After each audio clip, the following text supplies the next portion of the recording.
So hello everyone and good morning सभी को। उम्मीद करता हूँ मेरी वॉइस प्रॉपर आ रही हुई सभी तक। कंफर्म करेंगे। तो आज से स्टार्ट करने वाले हैं एक नया और एक काफ़ी important subject and that is history. ठीक है, लेकिन उससे पहले रिकॉर्डिंग स्टार्ट कर लेते हैं।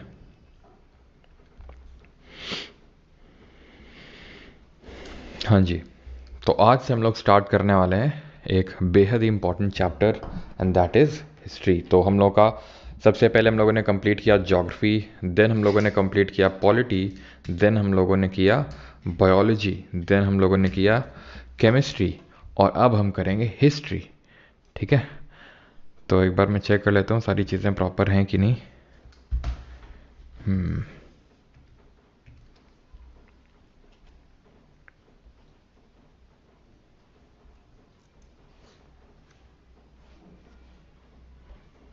और अब हम करेंगे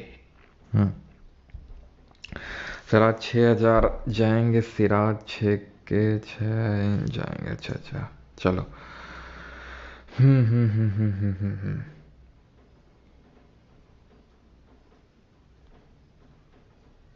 चलिए, राम राम सभी को। तो स्टार्ट करते हैं हिस्ट्री। और काफ़ी इंपॉर्टेंट और काफ़ी इंटरेस्टिंग सब्जेक्ट है। इसको हम 3 पार्ट्स में डिवाइड करते हैं, जैसे आप अपनी स्क्रीन पे देख पा रहे होंगे। एंशियंट हिस्ट्री, ठीक है, यानी कि आपका प्राचीन इतिहास। मेडिवल हिस्ट्री दैट इज़ मध्यकालीन इतिहास। और मॉडर्न हिस्ट्री यानी कि आधुनिक भारत का इतिहास। ठीक है, तो इसमें एंशियंट, मेडिवल और मॉडर्न हिस्ट्री करने वाले हैं। 3 पर्टिकुलर सब सेक्शंस में हम हिस्ट्री को डिवाइड करते हैं। अब इसके टाइम पीरियड क्या है हिस्ट्री में, ये जो मैं एंशियंट, मेडिवल, मॉडर्न बोल रहा हूँ, तो इसके टाइम पीरियड क्या है, कब से कब तक के टाइम पीरियड को। Because history is all about dates. जैसे कि हम केमिस्ट्री में पढ़ते हैं कि chemistry is all about exceptions, वैसे history is all about dates. वो वाली डेट नहीं बेटा जिसकी तलाश में तुम हो काफ़ी टाइम से, ये है हिस्ट्री की डेट्स। जैसे एंशियंट हिस्ट्री की अगर हम बात करें तो जब से हिस्ट्री स्टार्ट होती है, that is I can say from earliest times. जब से हिस्ट्री स्टार्ट होती है, जहां से आज हम लोग अपना स्टार्ट लेने वाले हैं, so from the earliest times to 7th century AD. ठीक है, 7th सेंचुरी एडी। ठीक, मेडिवल की जब हम बात करते हैं तो ये आता है 8th सेंचुरी एडी से लेकर टू 18th सेंचुरी एडी। ठीक, और मॉडर्न हिस्ट्री की जब हम बात करते हैं तो हम बोल सकते हैं कि from 18th century AD onwards till now. ठीक, from earliest time to 7th century AD, या फिर अभी यहां पर तो एक मैंने टर्म नहीं लिखा है, बीसी, है ना, बीसी। तुमको लग रहा हो कैसी अपमानजनक बातें कर रहे हैं सर आप, बेटा वो नहीं जो तुम समझ रहे हो। अगेन, अब ये बीसी एडी पहले पूरा टाइम समझ लो, ये कि है क्या, ये क्या चीज़ होती है एडी, क्या चीज़ होती है बीसी। ठीक है, तो वो समझने के लिए हमें पूरी टाइमलाइन समझनी पड़ेगी। कोई बहुत बड़ा ये मैथमेटिक्स की टाइमलाइन नहीं है। एक्चुअल में होता क्या है कि ancient history is all about BC. Ancient history is all about BC, वो बीसी नहीं। अगेन जो आप समझ रहे हैं, बीसी का मतलब होता है बिफोर क्राइस्ट, यानी कि जब भी मैं ईयर लिखूंगा, क्या, फॉर एग्जाम्पल 400 बीसी, 10,000 बीसी। अभी आप इस आज के लेक्चर में देखेंगे, आज हम लोग बीसी बीसी करेंगे। ठीक है, तो वहां पे बीसी का मतलब होगा बिफोर क्राइस्ट।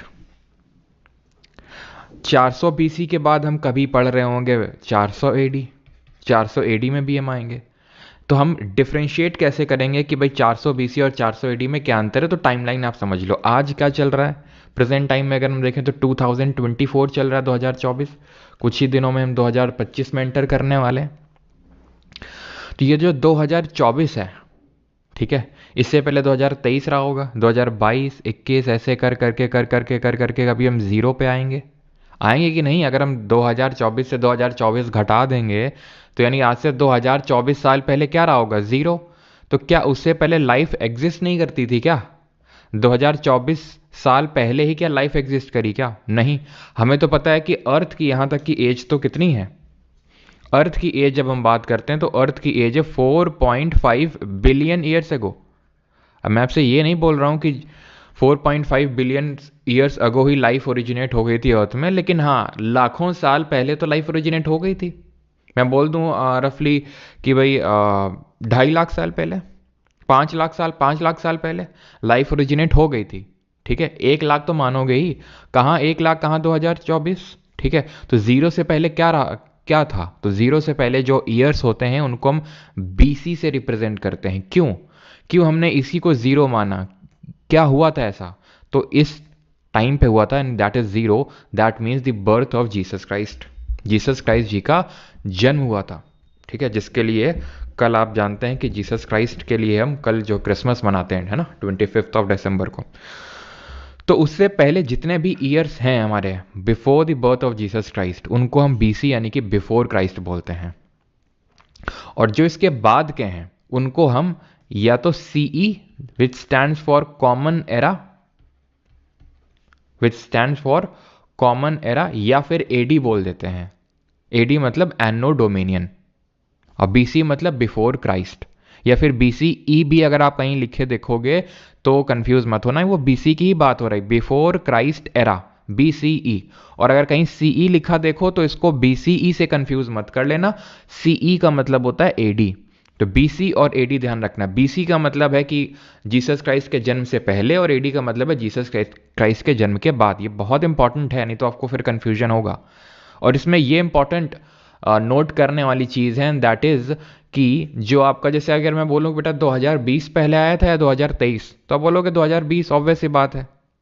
लेकिन अगर मैं बोलूँगा 100 बीसी पहले आया था या 200 बीसी, तो आप ये मत बोल देना कि 100 बीसी पहले आया था, 100 बीसी बाद में आया होगा। कैसे? ऐसे समझ लो, ये 1000 बीसी कभी रहा होगा, 900, 800, 700, 600, 500, 400, 300, 200, 100, 0। तो आप देख रहे हो कि जब हम आगे बढ़ रहे हैं बीसी वाले टाइम पीरियड में, बीसी वाली टाइम लाइन में, तो हमारे जो नंबर, जो ये वैल्यू है वो घट रही है। आप ऐसे समझ लो, जब आप मैथमेटिक्स में ये ड्रॉ करते हो स्केल, तो आप किस तरह से करते हो? -6, -5, -4, -3, -2, -1, तो 6, 5, 4, 3, 2, ये क्या कर रहा है? ये अगर हम देखें तो हम आगे की ओर बढ़ रहे हैं, लेकिन ये नंबर घट रहा है। ऐसे ही यहाँ पर भी हम आगे की ओर तो बढ़ रहे हैं, 800 बीसी, 700 बीसी, 600 बीसी, 500 बीसी, लेकिन ये नंबर घट रहा है। तो अगर मैं आपसे बोलूं कि 700 बीसी पहले आया था या 800, तो आप क्या बोलोगे? 800 पहले आएगा, 700 बाद में आएगा। लेकिन अगर मैं एडी में यही पूछ लूं तो एडी में 700 पहले आएगा, 800 बाद में आएगा, क्योंकि यहाँ पर 100, 200, 300, 400 इस तरह से हम बढ़ रहे हैं। आई होप आपको क्लियर होगा। यहाँ पर सेंचुरी वाला भी कॉन्सेप्ट समझ लो, बिकॉज जब मैं बोलूंगा ये सेंचुरी एडी, वो सेंचुरी एडी, ये सेंचुरी बीसी, वो सेंचुरी बीसी, तो आपको पता होना चाहिए। जैसे एग्जाम्पल के तौर पर अगर मैं बोलूँ आपसे 8th सेंचुरी की अगर मैं बात कर रहा हूँ, ठीक है, अगर मैं 8th सेंचुरी की बात कर रहा हूं फॉर एग्जाम्पल, तो 8th सेंचुरी का मतलब हो जाएगा, आप सीधा लिखो 800 बीसी। ठीक है, सेंचुरी का मतलब होता है 100, इतना तो सबको पता होगा, सेंचुरी का मतलब 100।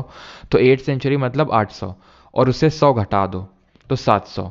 तो 700 से 800 के बीच का जो टाइम पीरियड होगा वो होगा हमारा 8th सेंचुरी बीसी। अगर एडी लिख दूंगा तो एडी हो जाएगा। तो जब भी कोई सेंचुरी की बात होती है, जैसे कि 5th सेंचुरी, तो 5th सेंचुरी का मतलब 500, 500 के आगे नहीं, 500 से 600 नहीं, 400 से 500। समझ में आपको? जैसे मैं आपको बोलूं, चलो एग्जाम्पल के तौर पे आप मुझे बताओ 3rd सेंचुरी एडी, ये मैं किस टाइम पीरियड की बात कर रहा हूं? जल्दी से बताइए कमेंट में सभी लोग, मैं किस टाइम पीरियड की बात कर रहा हूं? तो ये मैं 200 से लेके 300 एडी तक के बीच की बात कर रहा हूं। तो अब आपको समझ में आया? जब मैंने यहां पर लिखा 8th सेंचुरी एडी, तो आपको समझ में आया कि भाई 8th सेंचुरी एडी का मतलब 700 एडी के टाइम की बात हो रही है। समझ रहे हैं आप? 18th सेंचुरी एडी का मतलब क्या होगा? 18th सेंचुरी एडी का मतलब है 1700 से लेके 1800 जो एडी है उसकी बात हो रही है।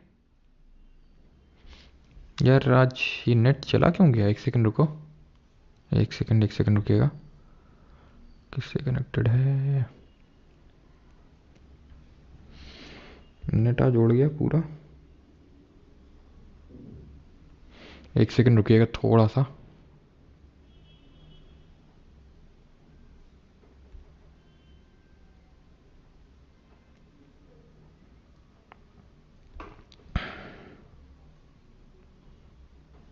हिस्ट्री पूरा। एक सेकंड रुकिएगा थोड़ा सा, अभी वॉइस आ रही होगी प्रॉपर, ठीक है।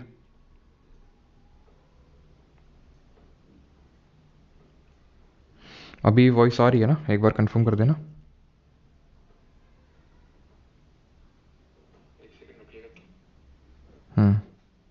ठीक है। तो अब ये बात ये आती है कि मेडिवल हिस्ट्री को हम 8th सेंचुरी एडी से क्यों मानते हैं, मॉडर्न को 18th सेंचुरी से क्यों मानते हैं, क्योंकि कुछ तो ऐसा हुआ होगा ना, ठीक है, कुछ तो ऐसा हुआ होगा ना। तो यहाँ पर एक्चुअल में सबसे पहला इस्लामिक इन्वेजन हुआ था, ठीक है। फर्स्ट इस्लामिक इन्वेजन हुआ था बाई मोहम्मद कासिम, वो हम पढ़ेंगे जब हम मेडिवल हिस्ट्री स्टार्ट करेंगे। तो इस्लामिक इन्वेजन से, ठीक है, जो मोहम्मद बिन कासिम का इन्वेजन था, दैट इज़ जो इस्लामिक इन्वेजन है, पहला मुस्लिम अटैक है, वहाँ से हम मेडिवल हिस्ट्री को मानते हैं कि स्टार्ट हुई है। मॉडर्न हिस्ट्री कब मानते हैं, जब जहाँ से एक्चुअल में ब्रिटिश रूल स्टार्ट होता है। अब जिन लोगों को अगर पता हो तो बैटल ऑफ प्लासी आपने सुना होगा कभी, 1757, मतलब कब हुआ था, 18th सेंचुरी एडी में। तो वहीं से ही एक तरह से बैटल ऑफ प्लासी से ही मानते हैं कि ब्रिटिश रूल स्टैब्लिश हो गया था ढंग से इंडिया में। तो वहाँ से हम मॉडर्न हिस्ट्री मानते हैं, ठीक। तो सबसे पहले हम स्टार्ट करने वाले एंशिएंट हिस्ट्री से, देन हम जाएंगे मेडिवल में, देन हम आखिरी में जाएंगे मॉडर्न में, यानी कि हम क्रोनोलॉजिकल ऑर्डर में बढ़ेंगे। और आपको क्रोनोलॉजी समझना बहुत ज़रूरी है, और वो समझने के लिए आपको अमित शाह जी के पास जाने की ज़रूरत नहीं है, वो मैं आपको सिखा दूंगा, ठीक है। तो एंशिएंट हिस्ट्री से स्टार्ट करते हैं फ्रॉम अर्लीस्ट टाइम्स, यानी कि लैक्स ऑफ ईयर्स पहले, लाखों साल पहले। अब सोचो क्या हुआ करता होगा। आपको लग रहा है कि ऐसे ही जीवन चलता होगा, आप सोचो आपके बाबा के बाबा के बाबा के बाबा, मतलब 4-5 मिनट तक ऐसे बाबा के बाबा करते रहो, तब जाके तुम पहुंचोगे कि कहीं पे हमारी जो ह्यूमन सिविलाइजेशन है वो कहीं ना कहीं स्टार्ट हुई होगी, या फिर ह्यूमन स्टार्ट, मतलब तो ह्यूमंस ऐसा तो है नहीं कि जिस तरह से आज हम हैं, है ना। आज मैं आपको पढ़ा रहा हूँ, लैपटॉप है, सारी चीज़ें हैं, सब कुछ है ना। मज़े ही मज़े हैं ज़िंदगी के, सारे मज़े हैं, लेकिन फिर भी मज़े नहीं है, फिर भी आनंद नहीं है। मज़े तो हैं लेकिन आनंद नहीं है। बहुत बड़ी मैंने बात बोल दी, मज़े और आनंद में बहुत बड़ा अंतर होता है। खैर, फिलॉसफी को साइड करते हैं। तो एक्चुअल में हमारे जो दादा पूर्वज, यानी कि अब समझ लो कि मैं लाखों साल पहले की बात कर रहा हूँ, आप समझ लो 5 लाख साल पहले, 10 लाख साल पहले, इस टाइम की बात है कि जो ह्यूमंस हैं उन्होंने पत्थरों से अपना जीवन स्टार्ट किया, पत्थर से स्टार्ट किया, समझ रहे हो। तो आप यहाँ पर देख पा रहे हैं, इसी को ही हम बोलते हैं स्टोन एज। यहीं से ही हमारी हिस्ट्री एक्चुअल में स्टार्ट होती है। हम अपनी हिस्ट्री को, एंशिएंट हिस्ट्री को भी 2 पार्ट में, फिर हिस्ट्री को 2 पार्ट में या फिर 3 पार्ट में हम डिवाइड कर सकते हैं। एक को बोलते हैं प्री हिस्ट्री, ठीक है, प्री हिस्ट्री। एक होती है प्रोटो हिस्ट्री, ठीक है, और एक होती है हिस्ट्री। प्री हिस्ट्री का मतलब होता है कि कोई रिटन एविडेंस नहीं है, नो रिटन टेक्स्ट, कोई रिटन एविडेंस है ही नहीं, उसको हम बोलते हैं एक्चुअल में प्री हिस्ट्री। हमें आर्कियोलॉजी यानी पुरातत्व, यानी कि एक्सकेवेशन कर करके, खोद खोद के, कि इधर कुछ मिल गया उधर कुछ मिल गया, इनसे हम अगर अपना चीज़ें डिसाइफर करते हैं कि भाई इस टाइम के लोग इस तरह से रहा करते होंगे। हमें कोई रिटन एविडेंस नहीं मिला है कि भाई वो लोग कुछ लिख के गए थे और जो हम समझ गए कि अच्छा इस तरह से रहते थे। वो कुछ लिख के नहीं गए, बस हम सिर्फ डिसाइफर कर रहे हैं। हम सिर्फ बस अनुमान लगा सकते हैं वो चीज़ें देख के कि हाँ, जैसे फॉर एग्जांपल कि हमें छोटे छोटे ये स्टोन्स मिले, तो हम समझ सकते हैं कि हाँ यार, ये पत्थर का इस्तेमाल करते रहा करे होंगे, और इस तरह से पत्थर को काट काट के डिफरेंट तरह के पत्थर बनाते होंगे और उनको डिफरेंट यूज़ में लाते होंगे, ठीक है। तो इसको हम बोलते हैं प्री हिस्ट्री। अभी मैंने बोला एक प्रोटो हिस्ट्री होती है, ठीक है। ये प्रोटो हिस्ट्री क्या होती है? प्रोटो हिस्ट्री होता का मतलब होता है जहां पे थोड़े बहुत रिटन एविडेंसेस तो हैं, लेकिन हम इतने काबिल नहीं हैं कि वो हम समझ सकें। वो क्या लिख के गए थे हमें पता नहीं चल रहा है, उसको बोलते हैं प्रोटो हिस्ट्री। जो कि इंडस वाली सिविलाइजेशन, हड़प्पा मोहनजोदारो का नाम तो सबने सुना होगा, एटलीस्ट मैं इतनी तो उम्मीद करता हूं, ठीक है। नहीं सुना तो भी कोई दिक्कत नहीं, लेकिन आई थिंक सुना होगा। तो एक्चुअल में उसी को ही प्रोटो हिस्ट्री हम बोलते हैं, प्रोटो हिस्टोरिकल टाइम पीरियड बोलते हैं, क्योंकि वहां के लोग लिख के तो कुछ गए थे, लेकिन हम पता नहीं लगा पाए कि वो क्या है, आज तक पता नहीं लगा पाए। तो पता कैसे चला? उसी टाइम के जो बाकी जगहों के एविडेंस थे, अब मैं ज़्यादा डीप डेवल नहीं कर रहा हूँ मेसोपोटामिया इन सब में, वो हम कल के लेक्चर में देखेंगे। तो वहाँ से हमें पता चला कि यार अच्छा ये लोग इस तरह से रहा करते थे, प्लस आर्कियोलॉजी से भी पता चला, पुरातत्व से ही पता चला कि हाँ यार हमें ये चीज़ें देखने को मिल रही हैं। ठीक है, किसी कुत्ते की हड्डी देखने को मिली तो हाँ यार कुत्ते को ये लोग जानते थे, घोड़ा कहीं देखने को नहीं मिल रहा, घोड़े की हड्डी तो मतलब घोड़े को नहीं जानते थे। तो इस तरह से हमने यहाँ पर पता लगाया। तो आप समझ रहे हैं कि अभी तो हिस्ट्री हम स्टार्ट ही नहीं कर रहे हैं, हम तो अभी प्री हिस्ट्री पे हैं।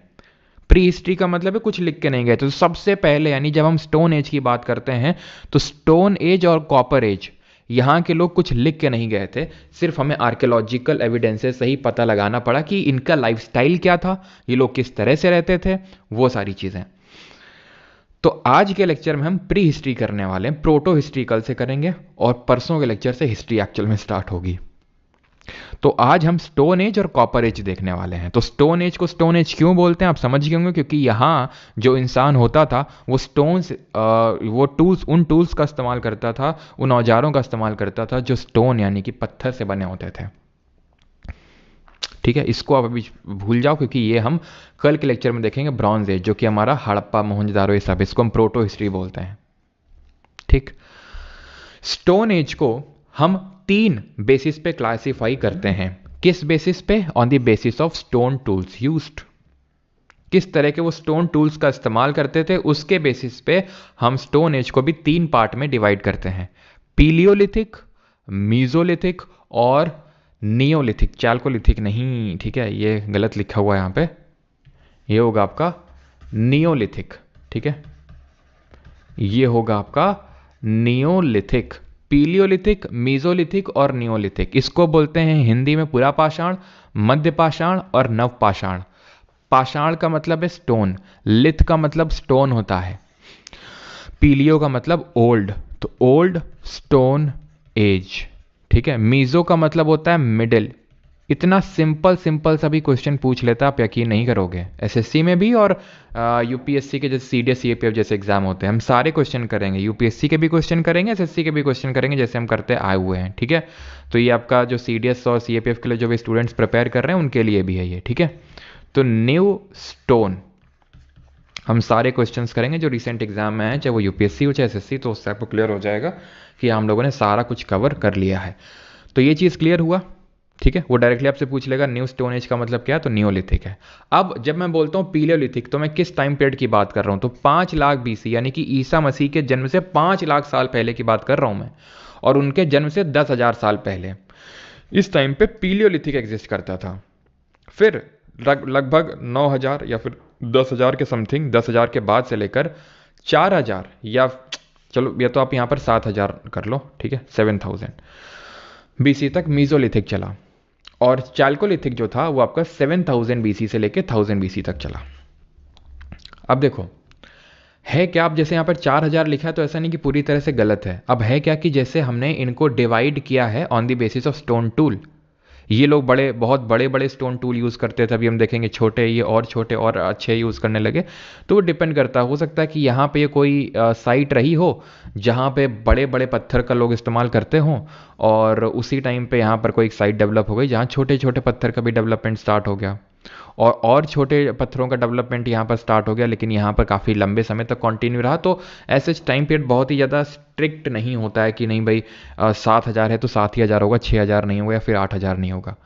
एक चीज़ मैं यहाँ पर आपको बताना चाहता हूँ, दैट इज़ जो एसएससी वाले खासकर स्टूडेंट है, जो कि आप लोग मैक्सिमम एसएससी वाले ही हैं, सभी लोग ऑलमोस्ट, तो सभी, ठीक है, तो ये चीज़ ध्यान रखना कि एसएससी ने सीजीएल में आई थिंक 2022 में क्वेश्चन पूछा था, और उसमें वहाँ माना था उसने 12,000 बीसी से लेके 10,000 बीसी का टाइम पीरियड माना था मीजोलिथिक का। तो आपको यही रट्टा मारना है, क्योंकि ज़्यादातर आप जगह देखोगे, ज़्यादातर जगहों में, कि वो मीजोलिथिक का यानी मिडिल स्टोन एज का टाइम पीरियड 10,000 बीसी से लेके 7 या 8,000 बीसी तक आपको देगा।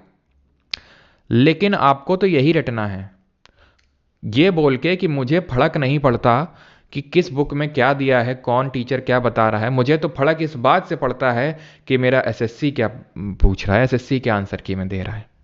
तो एसएससी ये दे रहा है, और अगर मान लो एसएससी कल को कुछ इधर उधर दाएं बाएं करता भी है तो हमारे पास एक क्लियर एविडेंस है प्रूफ के तौर पे कि भाई तुमने ही पहले पूछा, तो तुमने ही माना था 12,000 से लेकर 10,000 बीसी का टाइम पीरियड।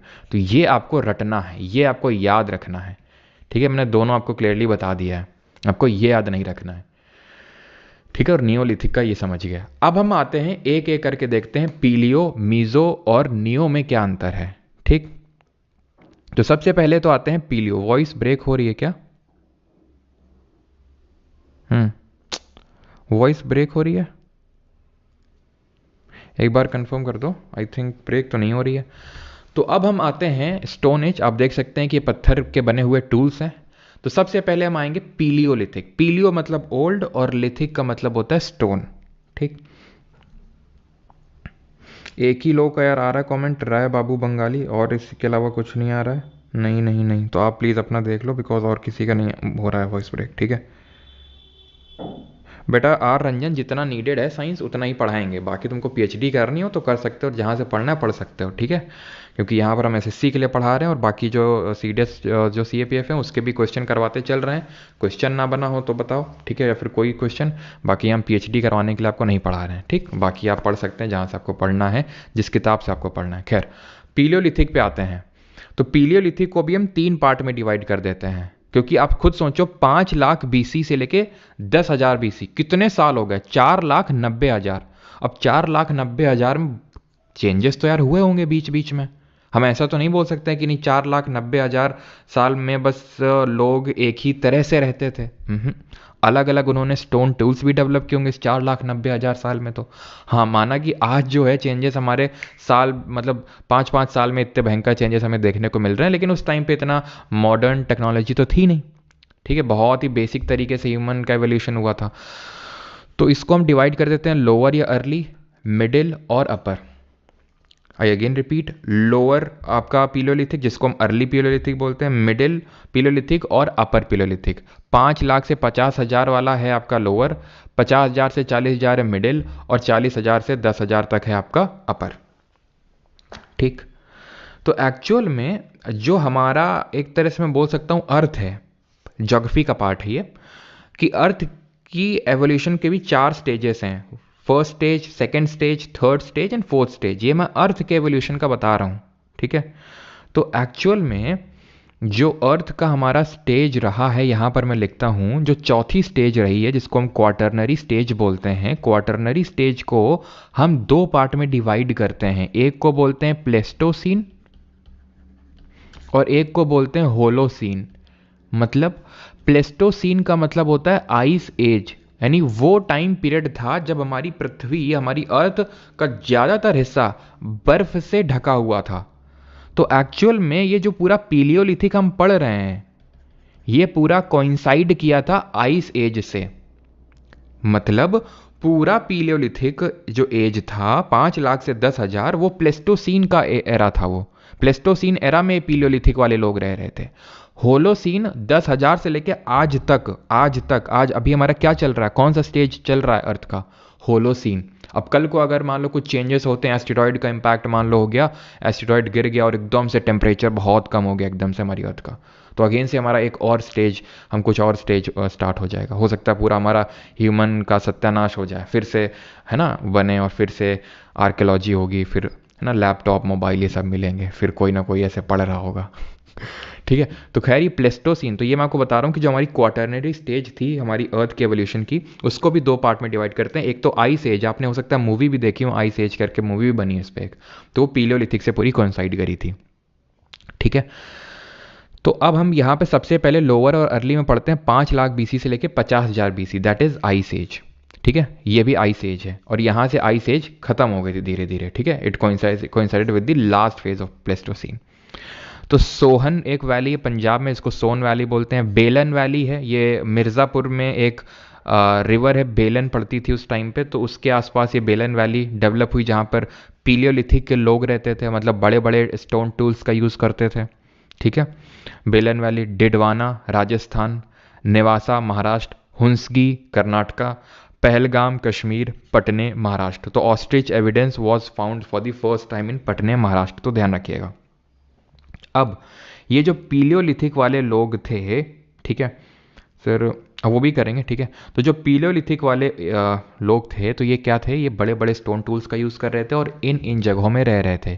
ये लोअर पीलियोलिथिक की बात हो रही है। सोन वैली, बेलन वैली, आपसे क्या करता है वो स्टेटमेंट क्वेश्चन दे देगा और आपसे पूछ लेगा ये कहाँ पे लोकेटेड है, ठीक है। तो ये कहाँ पे लोकेटेड है सिंपल आपसे पूछ लेता है, तो इसलिए आपको पता होना चाहिए कि कहाँ पे लोकेटेड है। जैसे डिडवाना कहाँ पे है और ये किस पर्टिकुलर एज से बिलोंग करती है, तो ये अपर या फिर सॉरी लोअर पीलियोलिथिक से बिलोंग करता है। देन आते हैं 50,000 से लेके 40,000 जो बीसी का टाइम पीरियड था, ये मिडिल पीलियोलिथिक कहलाता है।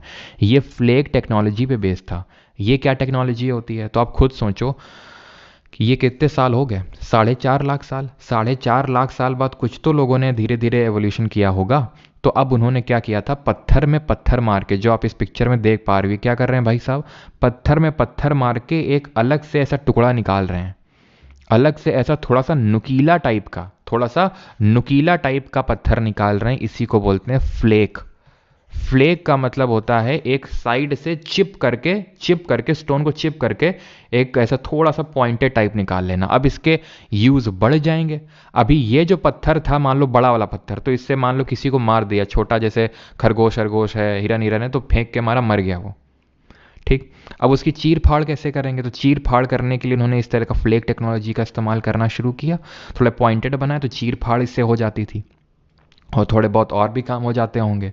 तो फ्लेक टेक्नोलॉजी कब डेवलप हुई, मिडिल पीलियोलिथिक में। इनका मेन ऑक्यूपेशन क्या था पीलियोलिथिक वालों का, हंटिंग एंड फूड गैदरिंग, सबका, ऐसा नहीं कि मिडिल वालों का ही था। तो मेनली लेकिन जो डेवलप हुआ था ये हंटिंग और फूड गैदरिंग, ये यहीं पे स्टार्ट हुआ था। हंट करते थे, मारते थे और खाते थे। अभी तक ये वेजिटेरियन उतने ढंग से बने नहीं थे, क्योंकि अभी तक एग्रीकल्चर के बारे में इनको बिल्कुल नहीं पता था कि भाई किस तरह से एग्रीकल्चर करते हैं, किस तरह से गेहूँ चावल ये सब उगाते हैं, बिल्कुल नहीं पता था। तो मारते थे खाते थे, मारते थे खाते थे, ठीक है।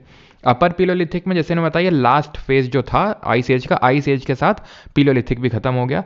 अपीयरेंस ऑफ होमोसेपियंस, तो होमोसेपियंस सबसे पहली बार यहाँ पर अपीयर होते हैं, ठीक है। तो होमोसेपियंस क्या है, तो ये है होमोसेपियंस।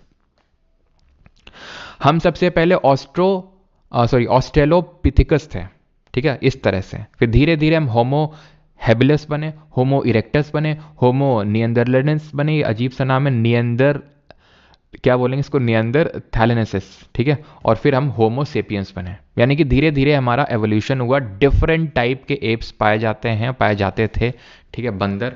उन्हीं में बंदरों में से एक हमारी प्रजाति है बंदरों की, ठीक है, जो यहाँ से डेवलप होना स्टार्ट हुई। और यहाँ पर आप देख रहे हैं धीरे धीरे धीरे धीरे किस तरह से जो ब्रेन है वो डेवलप हो रहा है, ठीक है। और ये माना जाता है कि जो ब्रेन डेवलप हुआ है ये मीट ईटिंग की वजह से डेवलप हुआ है, क्योंकि उसमें हमारी जो स्टमक है उसको कम काम करना पड़ता है। And when there is less work to do for the stomach, there is more energy for the brain. और इस तरह से धीरे धीरे हमारा ब्रेन डेवलप हुआ। तो हम जो होमोसेपियंस के तौर पे जब हम इवॉल्व हुए, वो एक्चुअल में यही एज था, अपर पीलियोलिथिक। साइट्स क्या हैं, भीमबेटका केव्स। एक्चुअल में जो अपर पीलियोलिथिक है, ये आते आते तक, जैसे कि जब हम मिडिल वाले में आए तो हमने इसका एक डिस्टिंग्विशिंग फीचर ये है कि फ्लेक टेक्नोलॉजी हमने बना ली, यानी कि पत्थर में पत्थर मार के एक नुकीला पत्थर निकाल दिया। यहाँ पे आते आते हम गुफाओं में रहने लगे, केव्स और रॉक शेल्टर्स में, यानी एक तरह से सेटल्ड लाइफ जीने लगे। सेटल्ड लाइफ जीने लगे हम यहाँ पे आते आते, समझ रहे हैं आप।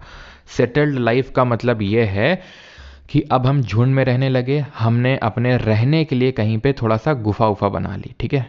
और हम बाकी गुफा के अंदर गए और बाकी क्रियाकलाप भी पॉसिबल हो पाया। क्या क्रियाकलाप की बात हो रही बेटा, वो नहीं जो तुम समझ रहे हो हैं कि सर किस तरह क्रियाकलाप, बेटा क्योंकि देखो मुझे पता है आप लोग पढ़ाई लिखाई के बारे में सोच रहे होंगे कि वो लोग पढ़ाई लिखाई करने को, नहीं, उस टाइम पे ऐसा पढ़ाई लिखाई का कोई कॉन्सेप्ट नहीं था। यहाँ पे ये लोग जैसे कि हमें गुफाओं में, जैसे कि ये मध्य प्रदेश की एक साइट है भीमबेटका, भीमबेटका पड़ता है मध्य प्रदेश में। तो वहाँ पे, वहाँ की जो गुफाएं हैं, वहाँ पर हमें इस तरह की पेंटिंग्स मिली हैं गुफाओं में, जिनको हम भीमबेटका केव पेंटिंग बोलते हैं। एक हमारे थे वीएस वाकांकर करके उनका नाम था, वीएस वाकांकर। ये एक बार ट्रेन से जा रहे थे, ठीक है, जब भोपाल में ट्रेन इनकी आई होगी, भोपाल में पड़ता है, भोपाल के पास भीमबेटका। तो इनको ये कुछ ऑब्जर्व हुआ यहाँ पर कि कुछ तो बना हुआ है। अब तुम्हारी तरह थोड़ी ना था कि ट्रेन में बैठ के इधर उधर ताक झाँक कर रहे हैं, ऊपर वाली सीट, नीचे वाली सीट, दाएं बाएं वाली सीट, है ना, क्यों।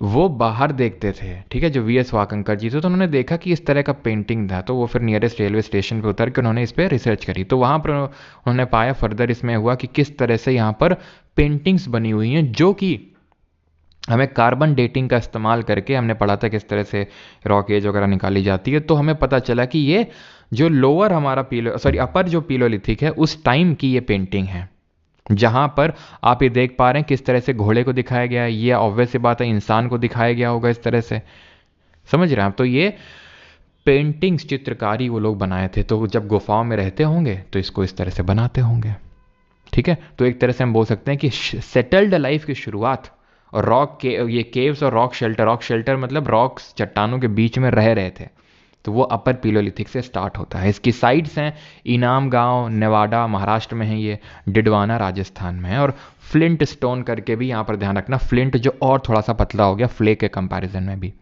आप यहाँ पर सोन वैली सबको लोकेट कर सकते हैं, सोन वैली है, ठीक है, ये जो आप यहाँ पर देख पा रहे हैं पंजाब में। बेलन वैली आई थिंक यहाँ पर दिखाई नहीं गई है, यहाँ मिर्ज़ापुर के पास में बेलन वैली है आपकी। डिडवाना राजस्थान में, नेवासा आप देख पा रहे हैं महाराष्ट्र में है ये आपका, ठीक है।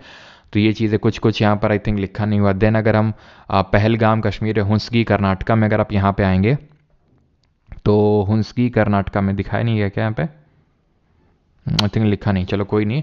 तो हुंसगी कर्नाटका में, तो साइट्स के नाम याद रखना कि कहाँ से रिलेटेड हैं, ठीक है। तो भीमबेटका रॉक पेंटिंग, ये रॉक केव पेंटिंग आप ध्यान रखना कहाँ पर है, Bhopal Madhya Pradesh. The skull of Homo erectus, ये जो होमो इरेक्टस है इसका स्कल जो है देखने को मिला था हथनोरा मध्य प्रदेश में। कैसे पता चला, क्योंकि होमो सेपियंस के कंपैरिजन में थोड़ा सा छोटा स्कल होता है, ठीक है। अब ये समझ लो, इससे पहले भी हम इस तरह से थे कि हम ये जो हाथ है ना इनका इस्तेमाल भी चलने के लिए करते थे, फिर धीरे धीरे, मतलब इससे भी ऐसा नहीं कि यहीं से एक्चुअल में चीज़ें स्टार्ट हुई। हम बंदर थे, ऐसे समझ लो, प्योर बंदर थे हम, बस बंदर की एक डिफरेंट वैरायटी थे, ठीक है। थोड़े से जैसे होते हैं ना, चिंपैंजी अलग होते हैं, और आपको अलग अलग, जैसे इंडोनेशिया के जो एप्स होते हैं, मुझे नाम तो एग्जैक्टली अभी याद नहीं आ रहा, वो अलग तरह के दिखते हैं, तो ऐसे हम भी अलग तरह के थे। हम भी इनका इस्तेमाल चलने के लिए करते थे, लेकिन था क्या कि हम डेवलप तेजी के साथ हुए। फिर जैसे कि मतलब हम गए नीचे, ठीक है, अब किसी ने खा लिया हमको, क्योंकि लिमिटेशंस होती है, अब ज़्यादा तेज नहीं चल सकते, ज़्यादा लोड नहीं कैरी कर सकते। अगर आप चारों का इस्तेमाल, यानी कि पैर और जो हाथ है उनका भी चलने के लिए, सॉरी हाँ, चलने के लिए इस्तेमाल कर रहे थे, तो लोड नहीं कैरी कर सकते थे। लोड इन दी सेंस कि अगर कुछ उठाना है, कुछ खाना है, कुछ खाना है, तो वो काफ़ी लिमिटेड एक्टिविटी हो गई थी। और कोई प्रीडेटर आ गया, जैसे शेर और चीता वगैरह आ गया, तो उसने हमें खा लिया। तो धीरे धीरे हम डेवलप होते गए। जैसे आज हैं हम, आज से 10 साल पहले हम कुछ अलग थे, ठीक है। हाँ, आज से हम 100 साल पहले अलग थे। 100 साल पहले हमारे पास ये फ़ोन नहीं था, फिर हमें धीरे धीरे नीड आया कि यार ऐसे डायरेक्टली बात हो जाए तो मज़ा आ जाए, ऐसे तुरंत हम हवा के थ्रू ट्रांसपोर्ट कर लें तो मज़ा आ जाए, तो एरोप्लेन बना, फ़ोन आए। अब धीरे धीरे और एवोल्यूशन हो रहे हैं, इलॉन मस्क ब्रेन में चिप डाल रहे हैं, तुरंत हम सोचें और वो हो जाए। पहले खाने के लिए हमें इधर उधर हंटिंग एंड गैदरिंग करनी पड़ती थी, मार मार के खाना पड़ता था। अब क्या हो, अब फिर धीरे धीरे एग्रीकल्चर करना सीखा, क्योंकि कित्तों को मार के खाएंगे, एक लिमिटेशन है ना, तो फिर एग्रीकल्चर कर किया। अब क्या है, दो ऑर्डर किया, खाना तुरंत आ गया, बनाना भी नहीं है, अब कुछ टाइम पे होगा, खाना बटन दबाई मुंह में चला गया, डाइजेशन भी हो गया अपने आप।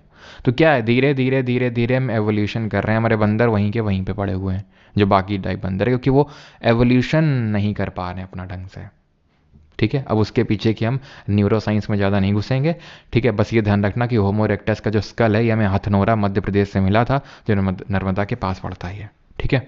जैसे बहुत सारी डॉक्यूमेंट्रीज भी हैं, आप देखना चाहें तो देख सकते हैं, इंटरेस्ट पर्पस से। बाकी तो एग्जाम पर्सपेक्टिव से बस इतना इंपॉर्टेंट है। ये ऑस्ट्रिच है जो हमें पीलियोलिथिक में देखने को मिला, ठीक है। यहाँ पर मैंने आपको दिखाया, पटने जो महाराष्ट्र में साइट है वहाँ पर हमें ऑस्ट्रिच का एविडेंस मिला। और ये लोग ऑस्ट्रिच का जो अंडा होता है, क्योंकि आपको पता है, हम लोगों ने पढ़ा था बायोलॉजी में सबसे पहले ही लेक्चर में, कि ऑस्ट्रिच का जो एग होता है, it is the largest cell. Human body में सबसे लार्जेस्ट सेल कौन सी होती है बताइए। तो इतना बड़ा अंडा होता है, तो उसको मतलब एज अ स्टोरेज के तौर पे भी ये लोग यूज़ किया करते थे।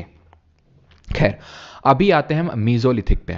मीजो का मतलब है मिडिल और लिथिक का मतलब है स्टोन, यानी मिडिल स्टोन एज। और एक चीज़ ध्यान रखना कि वीएस वाकंकर जी ने भीमबेटका रॉक केव पेंटिंग, जो पीलियोलिथिक टाइम से हमारी है, ठीक है, इन्होंने सबसे पहले डिस्कवरी करी थी। और ये सबसे हमारी ओल्डेस्ट रॉक केव पेंटिंग है इंडिया में, अगर हम बात करें भीमबेटका। लेकिन एक नाम और याद रखना, अगर कभी पूछ ले, ये नाम है आर्कीबोल्ड कार्लेलाइल, ठीक है।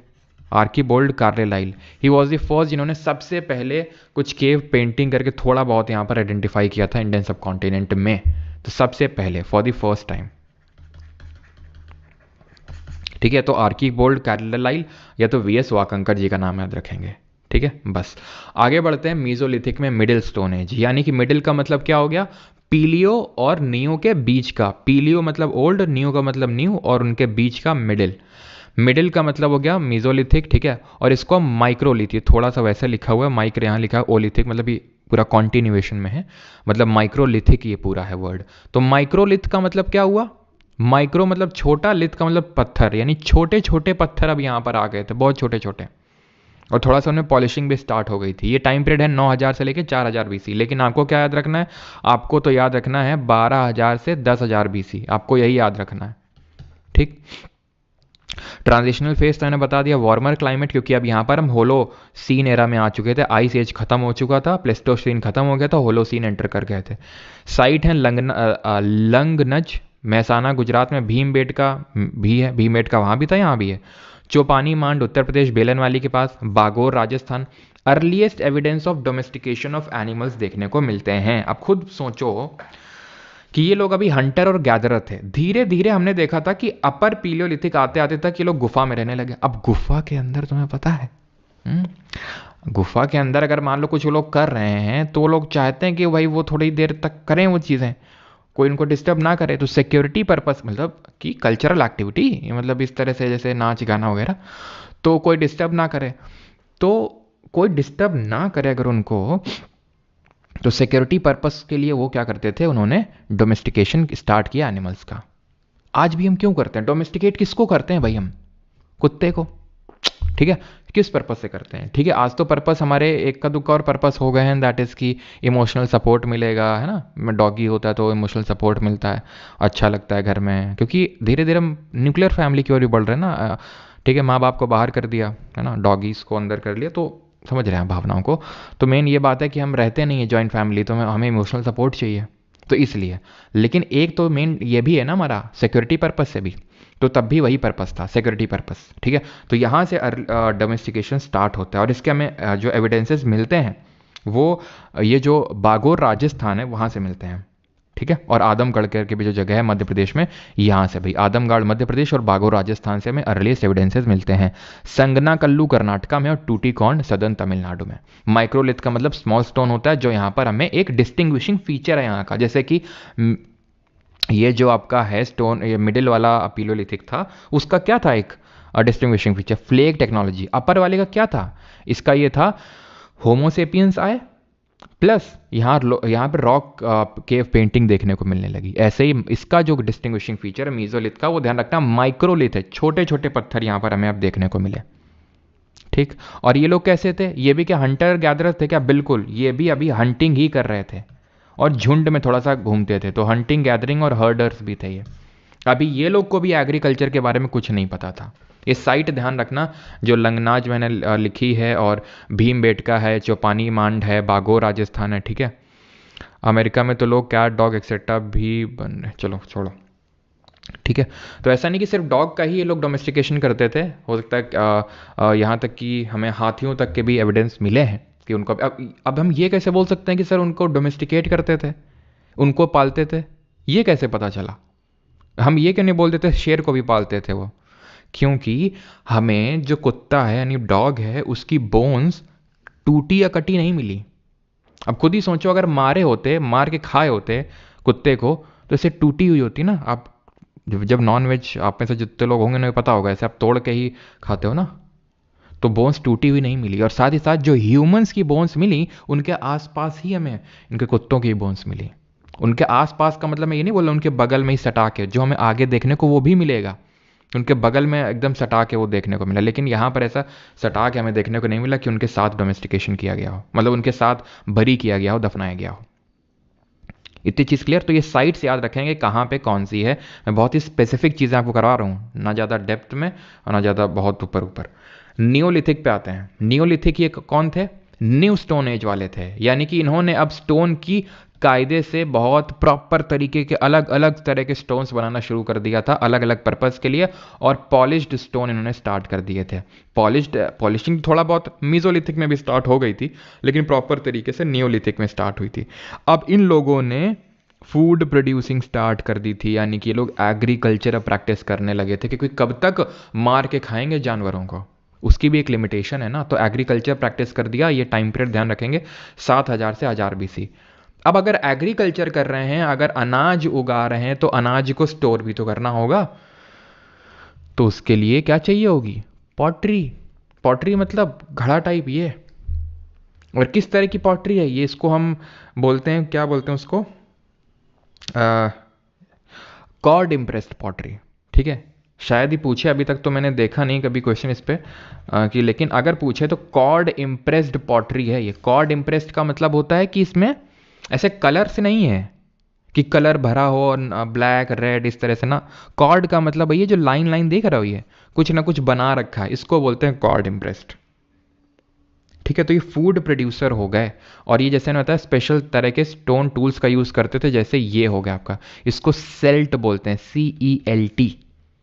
ठीक है, तो आप देख रहे हैं कितना एडवांस्ड हो गया। अभी भी है स्टोन ही, लेकिन कितना एडवांस हो गया अभी, तो इसको CELT सेल्ट बोलते हैं।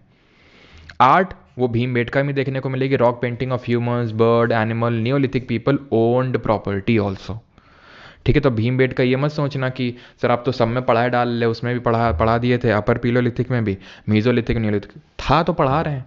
ठीक है, तो भीमबेटका जो है पीलोलिथिक से स्टार्ट हुआ है, वो मीजोलिथिक में भी था, वो नियोलिथिक में भी उस की एज में भी ये सर्वाइव किया था भीमबेटका।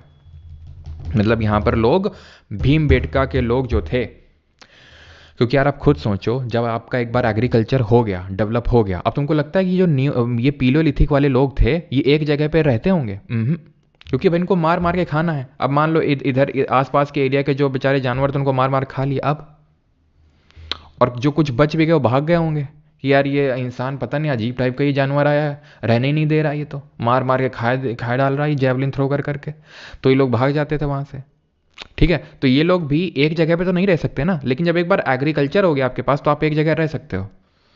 ठीक है, ये होता है। और पॉटरी यहीं से डेवलप होना स्टार्ट हुई। कहाँ से? नियोलिथिक से। जब आपका एग्रीकल्चर है, जब फूड बनेगा, तो फूड को स्टोर करने के लिए पॉटरी नीड होगी। और किस तरह की? कॉर्ड इम्प्रेस्ड है। क्लियर? मैं समराइज भी कर दूंगा, आप चिंता मत करो। ठीक है, तो और ये चीज़ ध्यान रखना, यहाँ पर आई थिंक लिखा होगा साइट वगैरह, जैसे कि जो उत्तर प्रदेश का जो कोलधीवा है, यहाँ से सबसे पहले राइस का कल्टीवेशन के एविडेंस मिले, जो चावल होता है। जो आपका मेहरगढ़ है, मेहरगढ़ ओल्डेस्ट नियोलिथिक साइट है इंडिया में, नहीं इंडियन सब कॉन्टिनेंट में, क्योंकि प्रेजेंट डे ये पाकिस्तान में, पाकिस्तान का जो बलूचिस्तान प्रांत है, बलूचिस्तान प्रोविंस, वहाँ पर पड़ता है मेहरगढ़। तो वहाँ से हमें सबसे पहले एविडेंसेस मिले किसके? व्हीट, बार्ले और कॉटन के। व्हीट, बार्ले, कॉटन, याद रखना, सबसे earliest evidence wheat, barley, cotton Mehrgarh, और राइस का कोलदीवा। और एविडेंस ऑफ हाउस, किस तरह के हाउस? ये हुआ करते थे आपके मड ब्रिक के हाउस, मड ब्रिक यानी कच्ची ईंट के जो घर हुआ करते थे, वो बनाए थे इन लोगों ने। लेकिन जो कश्मीर वैली में जो बुर्जा होम था, ठीक है, बुर्जा होम का मतलब होता है प्लेस ऑफ बर्च। बर्च एक तरह का पेड़ होता है, ठीक है, बर्च। तो बुर्जा होम वहाँ से नाम पड़ा। तो बुर्जा होम जो है 16 kilometre west of Srinagar located है।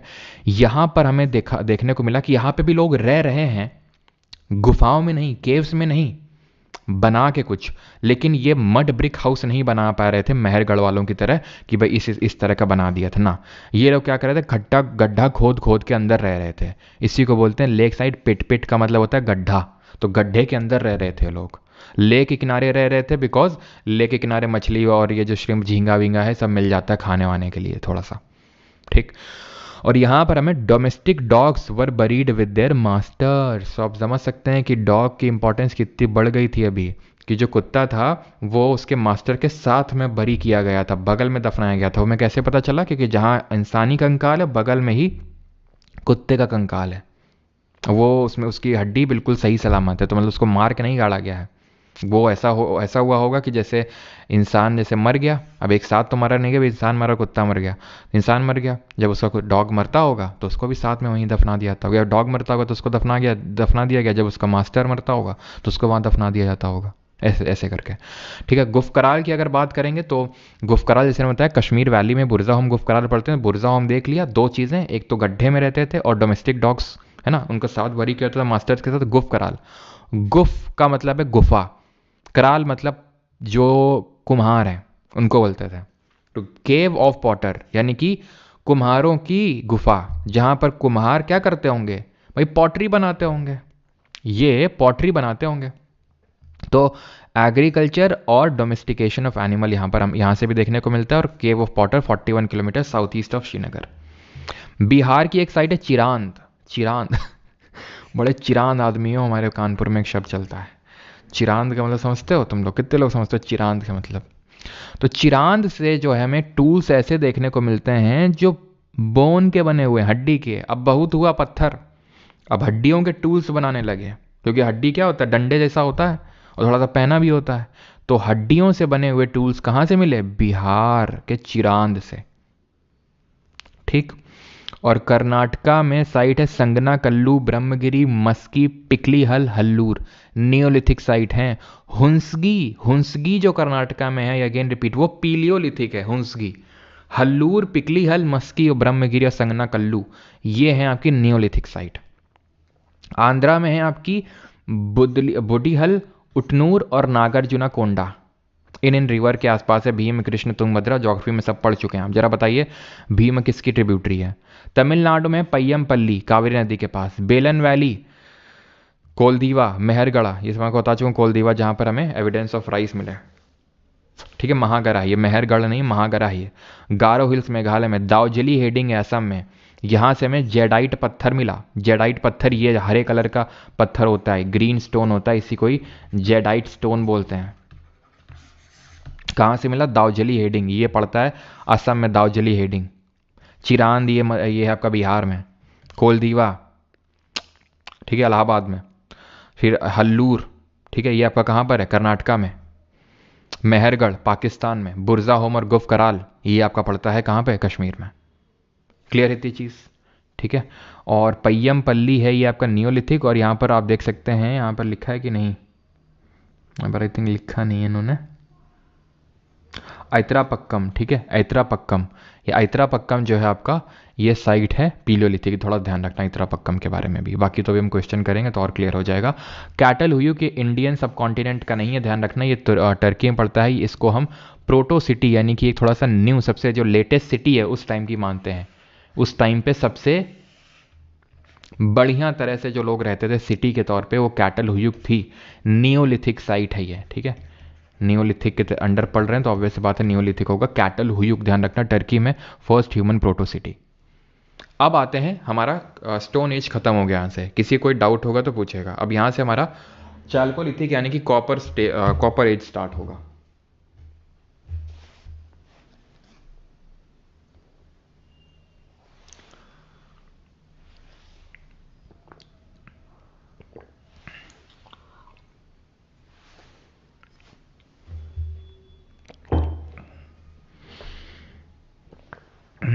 भीम तू मौसी को घाट पे ले जाके माला पहना, दूध की माला पहना भाई।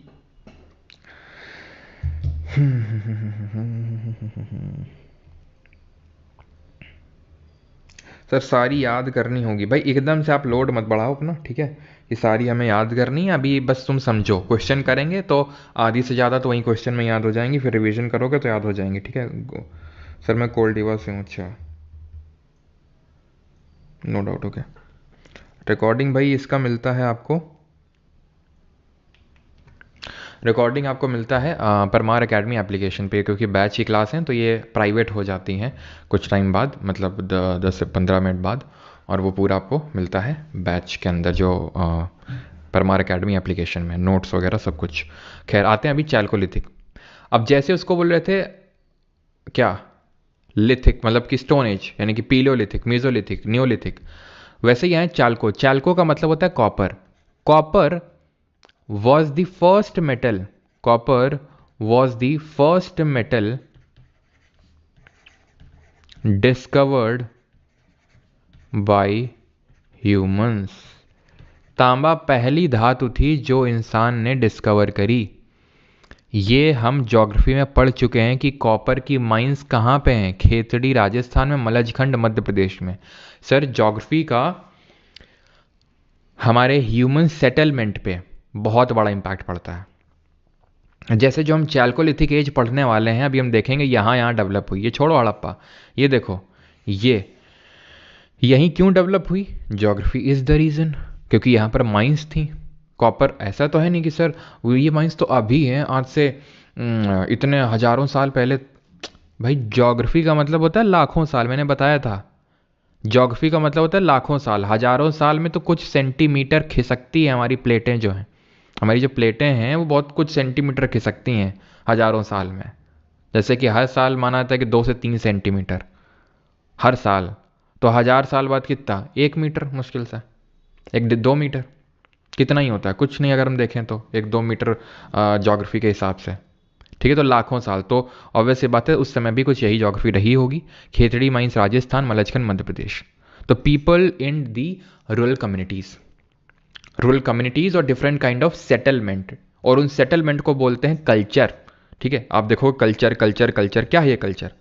तो आज जैसे हम बोलते हैं राजस्थान, मध्य प्रदेश, उत्तर प्रदेश, केरल, तमिलनाडु, कर्नाटक, ये सब क्या स्टेट हैं। उसी तरह ये जो सेटलमेंट में रहा करते थे ये लोग, तो उनको कल्चर बोल देते हैं। साउथ ईस्टर्न जो राजस्थान में जो कल्चर देखने को मिलता है उसको अहर एंड गिलुंद कल्चर बोलते हैं। ठीक है, वेस्टर्न मध्य प्रदेश, रुको इसको, वेस्टर्न मध्य प्रदेश में मालवा कल्चर या कयाथा कल्चर, वेस्टर्न महाराष्ट्र में जॉर्वे कल्चर। ठीक है, अब ये क्या है जॉर्वे कल्चर, मालवा कल्चर, क्या मतलब, समझ में नहीं आ रहा होगा आपको ना कि महाराष्ट्र वाले को जॉर्वे कल्चर क्या है ये। तो एक्चुअल में जैसे ये पूरा है, ये सिविलाइजेशन को हड़प्पन सिविलाइजेशन क्यों बोलते हैं, क्योंकि Harappa was the first site to be discovered in this particular civilization. तो इस तरह यहाँ पर जो पूरा सिविलाइजेशन हमने डिमार्केट किया कि यार यहाँ ये पूरा हमें चाल्कोलिथिक देखने को मिल रहा है। यहाँ जो पहली साइट मिली थी वो जॉर्वे थी, तो इसलिए इसको जॉर्वे कल्चर बोल दिया। यहाँ जो पहली साइट मिली मध्य प्रदेश वाले रीजन में, तो उसको कयाथा और मालवा कल्चर बोल दिया। यहाँ जो राजस्थान में मिली उसको अहर बानस कल्चर बोल दिया। उसके ऊपर और मिला उसको गणेश्वर जोधपुरा कल्चर बोल दिया। समझ में आया आपको। ठीक है, जॉर्वे के तहत यानी जो महाराष्ट्र में मिला उसमें नेवासा भी था, दैमाबाद, चंडोली, इनाम गांव, नासिक, नवडा टोली, ये छोटी छोटी छोटी छोटी साइट्स मिली थी। लेकिन जॉर्वे कल्चर ही क्यों बोला, क्योंकि सबसे पहले जॉर्वे मिला था इसलिए। और सबसे बड़ी साइट कौन थी, दैमाबाद थी। ठीक है, ये चीज़ क्लियर हुई कि भाई ये कल्चर इंपॉर्टेंट है, कि आपसे पूछ लेगा कि कौन सा कल्चर कहाँ पे था। तो जैसे अहर बानस कल्चर कहाँ पे, ठीक है, अहर बानस कल्चर आपका यहाँ पर राजस्थान में। कयाथा मालवा, अब कयाथा मालवा के तहत आपका ये ईरान भी आता है। ठीक है, ईरान नहीं, ईरान है, ये ईरान जगह पड़ती है मध्य प्रदेश में ही। ठीक है, तो कयाथा मालवा ईरान, ये ध्यान रखना है, ये आपका मध्य प्रदेश में आता है, और जॉर्वे महाराष्ट्र में।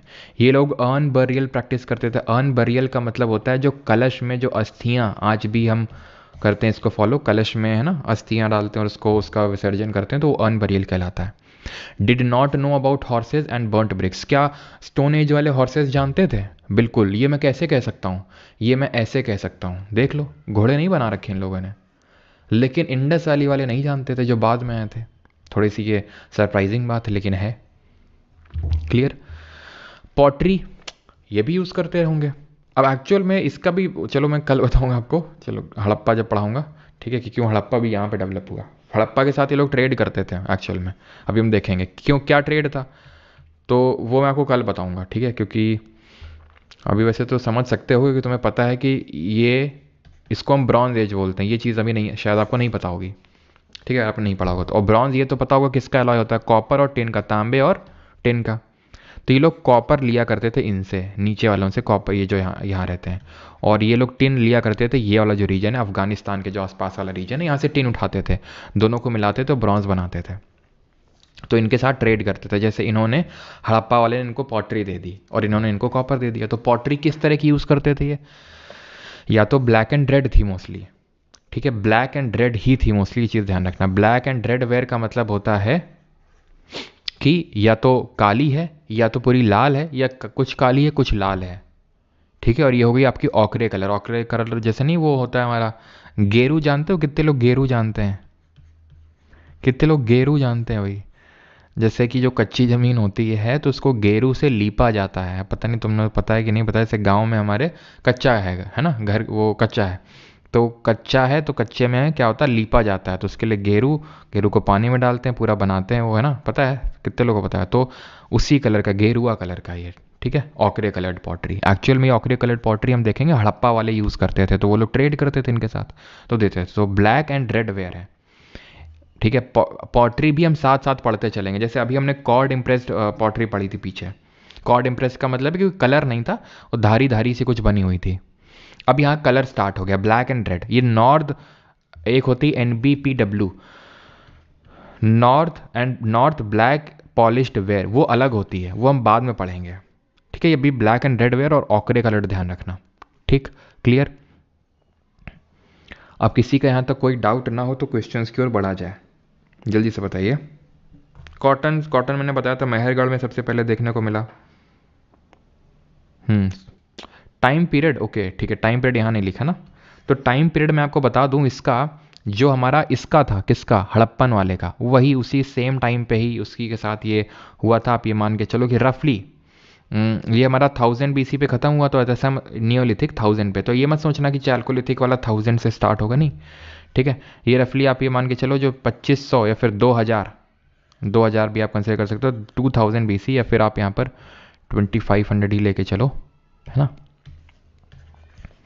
BC से लेकर रफली 1000 BC तक आप कंसिडर कर सकते हो, ठीक है। यानी कि इनका जो टाइम पीरियड था, क्योंकि आप खुद ही सोचो यार, हड़प्पा वालों को चाहिए ब्रॉन्ज, ब्रॉन्ज एज था ये, ब्रॉन्ज के लिए चाहिए कॉपर, कॉपर जब तक इनको नहीं मिलेगा यहाँ से तो कहाँ से कॉपर वो लेंगे, ठीक है। तो वही सेम टाइम पीरियड था जो कि हड़प्पन एज का था, ठीक है।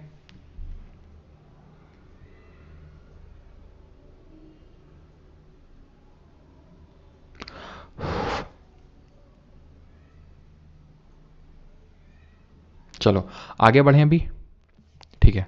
या तो आप इसको यहाँ पर 3000 भी कर सकते हो, है ना, थोड़ा सा पहले कर सकते हो कि थोड़ा सा एग्जैक्टली तो नहीं स्टार्ट हुआ होगा, 3000 या 3500, ठीक है।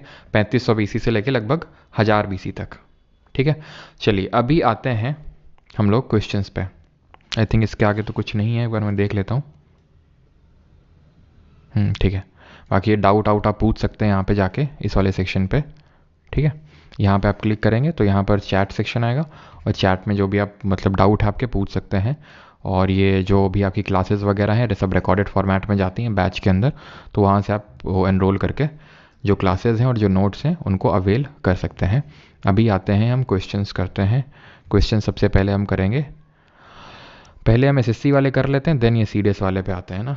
पहले SSC वाले कर लेते हैं क्योंकि थोड़े से आसान पड़ेंगे, तो इनको पहले अटेम्प्ट करते हैं। यस, पहला क्वेश्चन, फायर डिस्कवरी, फायर आपका पिलोलिथिक में ही था, ठीक है। एक लोग पूछ रहे हैं कि कौन पूछ रहा है, हिमांशु तोमर जी। तो हिमांशु तोमर जी, फायर यहाँ पर था आपका पिलोलिथिक में, ठीक है। फायर यहाँ पे था, मैं लिख देता हूँ, फायर के बारे में पता था इन लोगों को, ठीक है। व्हाट इज़ गेरू इन इंग्लिश? अब यार इंग्लिश में तो नहीं पता मुझे, गेरुआ मतलब पता नहीं कैसे क्या बोलते हैं यार गेरू को इंग्लिश में। सर AD एक बार फिर से बता दीजिए, इनफैक्ट ओके बताते हैं, रुको, समराइज़ करना है, चलो मैं समराइज़ कर देता हूँ पहले, देन मैं आपको करवा दूंगा, ठीक है। AD वेडी सब कुछ समराइज़ ही कर देते हैं लगे हाथ। चलो, तो हमने सबसे पहले क्या पढ़ा, हमने पढ़ा कि हम हिस्ट्री आज स्टार्ट की है, ठीक है। अब हिस्ट्री को हमने 3 पार्ट में डिवाइड किया, एंशिएंट, मेडिवल और मॉडर्न, टाइम पीरियड के बेसिस पे। तो एंशिएंट है कि जब से हमें हिस्ट्री के बारे में मालूम है तब से लेकर कब तक, तब से लेकर ये हम बात कर रहे हैं रफली 7th सेंचुरी AD तक, ठीक है, 7th सेंचुरी AD तक। देन हमारा 8th सेंचुरी AD से, मैं 8th AD लिख रहा हूँ, ठीक है, 8th सेंट AD से लेकर 17th सेंट AD तक, 17th सेंचुरी AD तक मिडिवल है, और इसके बाद से टिल नाउ हमारा मॉडर्न है। तो हमने एंशिएंट हिस्ट्री स्टार्ट किया। एंशिएंट में हमने पढ़ा कि हम सबसे पहले एक्चुअल में इसको डिवाइड करते हैं प्री हिस्ट्री, प्रोटो हिस्ट्री और हिस्ट्री, ठीक। तो प्री हिस्ट्री का मतलब होता है कि जो हमें आर्कियोलॉजी से पता चल रहा है, जिसमें कि हमने स्टोन एज स्टार्ट किया। कल देखेंगे प्रोटो।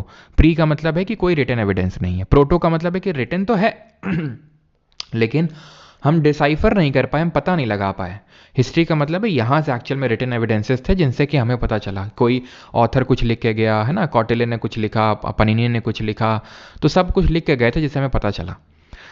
स्टोन एज हमने आज स्टार्ट किया प्री हिस्ट्री के तहत। स्टोन एज को हमने 3 पार्ट में डिवाइड किया। हमने एक को बोला ओल्ड वाला पीलियो, मिडिल वाला मीजो, और नियो वाला नया। पीलियोलिथिक, मीजोलिथिक, नियोलिथिक, इसको भी 3 पार्ट में डिवाइड किया। कैसे डिवाइड किया हमने इसको हमने बोला अर्ली या लोअर, ठीक है। इसको हमने बोला, एक सेकेंड, ये तो मैं यहाँ लिख दूँ इसको, ठीक है, पीलियो को। तो पीलियो को मैंने फर्दर डिवाइड किया अर्ली या लोअर, मिडिल और अपर। और टाइम पीरियड क्या था इन लोगों का, 5 लाख से 10,000। ये एसएससी के लिए हम याद करेंगे 12,000 से 10,000। ये क्या याद करेंगे हम, रफली मान के चलेंगे 9,000 या 10,000 के बाद से 9,000 से लेके 1,000। वैसे तो एक्चुअल में 7,000 से लेके 1,000 बीसी तक रहता है, ठीक है। अब पीलियोलिथिक में हमने स्टार्ट किया था 5 लाख से लेके 50,000, 5 लाख से लेके 50,000 बीसी तक। यहां पर एकदम रॉ फॉर्मेट में स्टोन यूज हो रहे थे। यहां पर आ गई थी फ्लेक टेक्नोलॉजी। फ्लेक टेक्नोलॉजी मतलब काट के। यहां पर फ्लिंट टेक्नोलॉजी आ गई थी, और यहां पे लोग केव में, गुफाओं में रह रहे थे और रॉक शेल्टर्स में रह रहे थे। भीमबेटका रॉक पेंटिंग को आप यहां पर रिकॉल कर सकते हैं, ठीक है, डिडवाना राजस्थान। देन हम आए कहां पे, मीजोलिथिक में। मीजोलिथिक में जो इंपॉर्टेंट फीचर है वो माइक्रोलिथ है। माइक्रोलिथ का मतलब है छोटे छोटे पत्थर, छोटे छोटे पत्थर का ये जो है इस्तेमाल करते थे माइक्रोलिथ वाले। यहां पे ही सबसे पहले क्या स्टार्ट हुआ, डोमेस्टिकेशन स्टार्ट हुआ, जानवरों को पालना स्टार्ट हुआ। बागोर और आदमगढ़ से हमें एविडेंस मिले। बागोर राजस्थान और आदमगढ़ मध्य प्रदेश, वहां से हमें डोमेस्टिकेशन के एविडेंस मिले। प्लस और क्या मिला, और ठीक है, और ये लोग पीले और मीजो वाले हंटर और गैदरर थे, मारते थे खाते थे, मारते थे खाते थे, ठीक। और एग्रीकल्चर यहां से स्टार्ट हुआ, कहां से, यहां से। और यहां से पॉलिश्ड स्टोन टूल से स्टार्ट हुआ, मतलब एक तरह से ढंग से डेवलप हुए नियोलिथिक वाले में। और यहाँ पर सेल्ट नाम के जो टूल्स होते थे, उनको हम सेल्ट टाइप के टूल्स देखने को मिलते थे, जो इस तरह के होते थे, बड़े ही एडवांस टाइप, मतलब बहुत ही लंबे टाइप और बहुत ही पैने टाइप डेवलप्ड, ठीक है। फूड प्रोड्यूसर थे, एग्रीकल्चर था, तो यहाँ पर पॉटरी भी डेवलप हुई। पॉटरी कोई कलर्ड नहीं थी, वो सिंपल हमारी कैसी थी, कॉर्ड इम्प्रेस थी, लाइंस थी। ये नियोलिथिक साइट है हमारी मेहरगढ़, जहां से हमें किसके एविडेंस मिले, सबसे पहले गेहूं के, कपास के यानी कि वीट, कॉटन और बार्ले के, ठीक है। और यहीं से हमें मेहरगढ़ में ही क्या मिला कि यहाँ पर लोग मड ब्रिक हाउसेस में रह रहे थे। कहाँ पड़ता है, प्रेजेंट डे पाकिस्तान में। प्लस हमें सबसे पहले चावल के एविडेंस मिले कोलदीवा, जो कि प्रेजेंट डे प्रयागराज के पास पड़ता है। अर्लीस्ट एविडेंस ऑफ राइस मिला यहाँ पे हमें, ठीक है। इसके बाद हमने पढ़ा चाल्कोलिथिक यानी कॉपर एज। चाल्कोलिथिक का मतलब हो गया 3.5 या फिर आप 4,000 बीसी मान सकते हो। 4,000 बीसी से लगभग वही हमारा 1,500 बीसी तक, ठीक है। ये टाइम पीरियड है कॉपर एज का। तो कॉपर एज में हमने देखा कुछ साइट इंपॉर्टेंट थी, जैसे कि यहां पर हमारा गणेश्वर जोधपुरा कल्चर था राजस्थान में अहरबानस और गिलुंद कल्चर। यहां पर कयाथा, मालवा और ईरान कल्चर मध्य प्रदेश में। यहां पर महाराष्ट्र में जॉर्वे कल्चर। तो ये हमने आज के लेक्चर में पढ़ा है। अब आप जब क्वेश्चन करेंगे तो आपको और मजा आएगी, अभी देखना, ठीक है। खासकर जो यूपीएससी वाले हम जो क्वेश्चन करेंगे ना, उसमें और मजा आएगी। और हाँ, टाइम पीरियड जैसे आप में से किसी ने पूछा था, तो टाइमलाइन भी मैं बता देता हूँ। तो सर टाइमलाइन का मतलब होता है कि जैसे आज हम चल रहे हैं 2024 में, 2023, 22 घटाते जाओ, ठीक है। तुम्हारा जन्म हो सकता है हुआ होगा सन 2000 में, हो सकता है किसी का 1999 में, फिर ऐसे 1900 मिलेगा, 1800, 1700, ऐसे करके जीरो भी तो कभी मिलेगा, पीछे जाओगे। जीरो के पहले क्या लाइफ एग्जिस्ट नहीं करती थी क्या, कि यहीं से लाइफ एग्जिस्ट हुई, और लाइफ एग्जिस्ट करते हुए 2024 साल हुए हैं, अभी लाखों साल से कर रही है, अभी देख रहे हैं। तो उनको जो जीरो से पहले वाले हैं, जीरो का मतलब है कि इसी साल जीसस का जन्म हुआ था, जीसस क्राइस्ट का, तो उसके पहले वाले साल उनको बीसी से रिप्रेजेंट करते हैं, बिफोर क्राइस्ट बोलते हैं। और जब इसमें हम आगे बढ़ते हैं तो नंबर घटता है, यानी कि आपका 1000 बीसी पहले आया होगा, 9000 बीसी बाद में, देन 8000, या फिर 900, 700, 800, 500, 600, है ना, 400, 300, 200, 100, 0, फिर इस तरह से। जब एडी में बढ़ते हो तो नंबर बढ़ता है, बीसी में बढ़ते हो तो नंबर घटता है, ठीक है। ये मैं आपको पहले ही हम लोग देख चुके हैं। अब क्वेश्चन जल्दी से करते हैं। तो पहला क्वेश्चन ये रहा, the prehistoric period in the early development of human being is commonly known as. Prehistoric period तो ओल्ड, मीजो, आयरन या फिर न्यू स्टोन एज। अब प्री हिस्ट्री की बात हो रही तो सर स्टोन एज है, लेकिन सबसे अर्ली अगर डेवलपमेंट पूछेगा तो सबसे पहले तो हमारा स्टार्ट हुआ था ओल्ड स्टोन एज से, यानी कि पीलियोलिथिक से, ठीक है। In India the practice of erecting megalith began about. अब ये मेगालिथ मैंने नहीं पढ़ाया है, ये मैं अभी पढ़ाऊंगा भी नहीं, ये हम जब साउथ इंडिया की हिस्ट्री स्टार्ट करेंगे तब मैं आपको बताऊंगा। उत्तर तो इसका ये होगा, लेकिन मेगालिथ का मतलब, मेगा का मतलब बड़ा और लिथ का मतलब पत्थर, बड़ा बड़ा पत्थर साउथ इंडिया में देखने को मिल रहा था, अभी नहीं मैंने आपको पढ़ाया, इसलिए इस क्वेश्चन को स्किप करिए। Iron age is so named because during this time iron mostly replaced which in implement and weapon. इसको भी आप अभी छोड़ सकते हैं बिकॉज अभी हमने ब्रॉन्ज एज नहीं पढ़ा है, ठीक है। वैसे तो इसका ब्रॉन्ज होगा, ब्रॉन्ज को रिप्लेस किया था आयरन ने, लेकिन छोड़ दीजिए क्योंकि एक्चुअल में हमने आज पढ़ा है स्टोन एज, स्टोन एज के बाद हमने देखा कॉपर आया, कल पढ़ेंगे ब्रॉन्ज, परसों पढ़ेंगे आयरन, तो परसों आएगा आयरन, धीरे धीरे धीरे आयरन की ओर हम बढ़ेंगे, आयरन एज उसी को बोलते हैं। Pottery was first traceable in which period of ancient Indian history. तो पॉटरी यानी कि सबसे पहले मिट्टी के बर्तन का पता किस एज में चलता है, चैल्कोलिथिक, पीलियो, नियो या फिर मीसोलिथिक। तो मिट्टी के बर्तन याद करो, जब एग्रीकल्चर आया था, जब खेती बाड़ी होगी तभी तो अनाज स्टोर करेंगे। Bhimbetka a noted site of the palaeolithic period is located in which state of India. Bhimbetka कहां पर है, तो भीमबेडका है आपकी मध्य प्रदेश, भोपाल के पास। किसने डिस्कवर किया था, वीएस वाकांकर। अगला question low, during which of the following period ostrich were found in India. याद करो, पटने, महाराष्ट्र, याद आया कुछ, कौन सी साइट थी, palaeolithic. In which of the following site of jadeite stone was found. Jadeite पत्थर कहाँ पर देखने को मिला, महागढ़ा में, मेहरगढ़ में, हल्लूर में या डाउजली हेडिंग। तो मेहरगढ़ में तो राइस का, सॉरी मेहरगढ़ में तो वीट, बार्ले और कॉटन का एविडेंस मिला, और यहाँ पर लोग रहते थे मड ड्वेलिंग्स में, ठीक है। हल्लूर कहाँ है, कर्नाटक में। दाउजली हेडिंग असम। जेडाइट स्टोन जो ग्रीन कलर का स्टोन होता था। In which among the following periods Catal Huyuk was one of the most famous sites.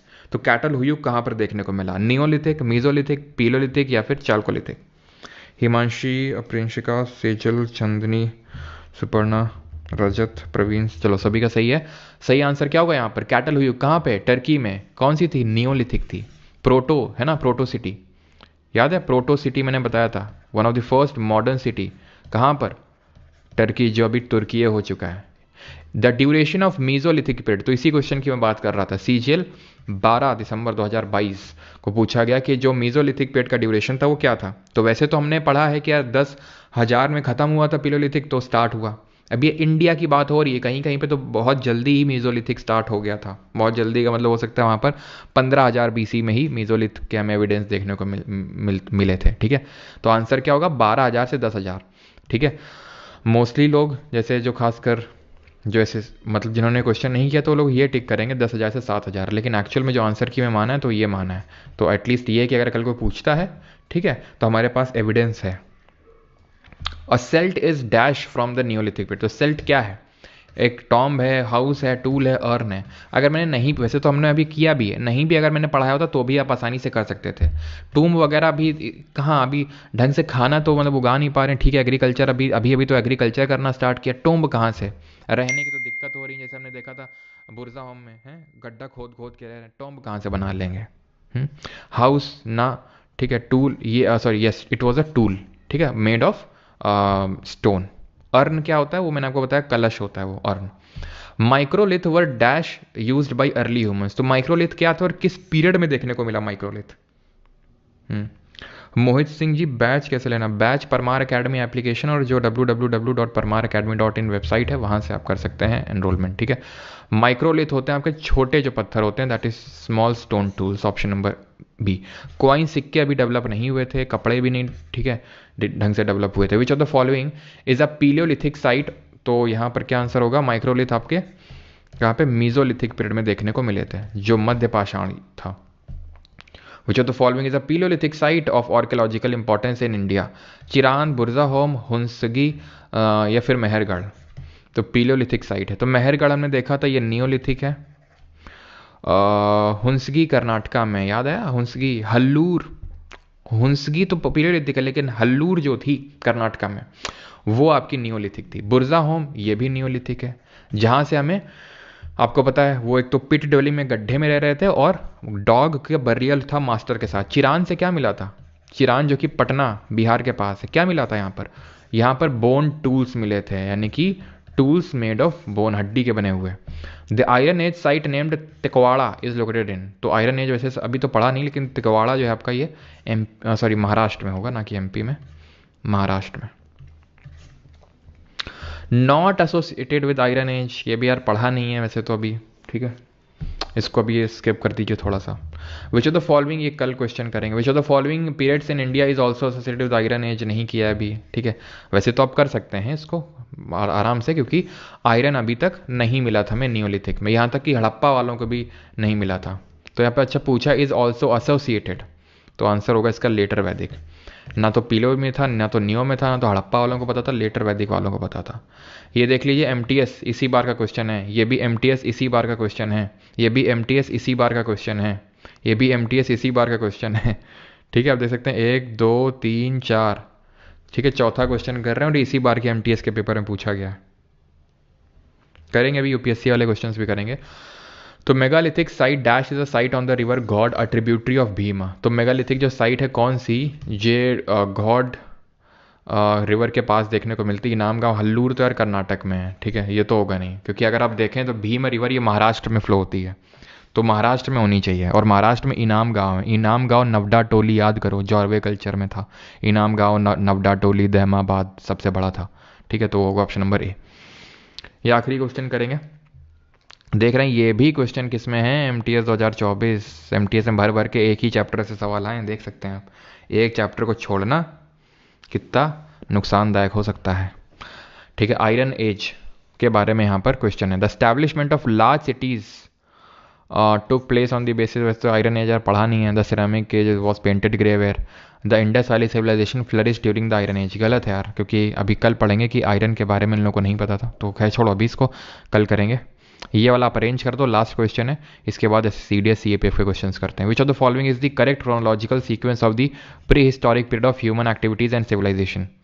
Order बताना है, आराम से आप कर सकते हैं, पीलियो मीजो इंडियन नियो, ठीक है। पहला मेटल कौन सा था जो इंसानों ने यूज़ किया, बड़ा आसान सा क्वेश्चन है, क्या आंसर होगा। अब हम करते हैं थोड़े अच्छे लेवल क्वेश्चन, ठीक है, 5-6 क्वेश्चन है, 6-7 क्वेश्चन, ठीक है, ये बढ़िया लेवल के क्वेश्चन है, आपको मजा आएगा करने में, करिए जरा।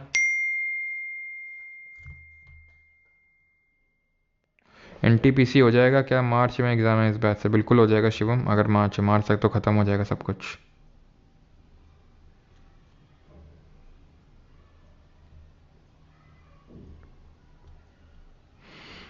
कॉपर सबका सही है, कर लिया इस क्वेश्चन को। Which of the following statement with reference to the neolithic period is not correct, कौन सा सही नहीं है नियोलिथिक के बारे में। The characteristic feature of this period included ground and polished stone, बिल्कुल था। एग्रीकल्चर भी था। एनिमल का डोमेस्टिकेशन तो सर मीजोलिथिक से ही स्टार्ट हो गया था, और पॉटरी भी यहाँ से स्टार्ट हो गई थी, बिल्कुल सही है। देख रहे हो, this period is also known as new stone age, है स्टेटमेंट सही हो गया।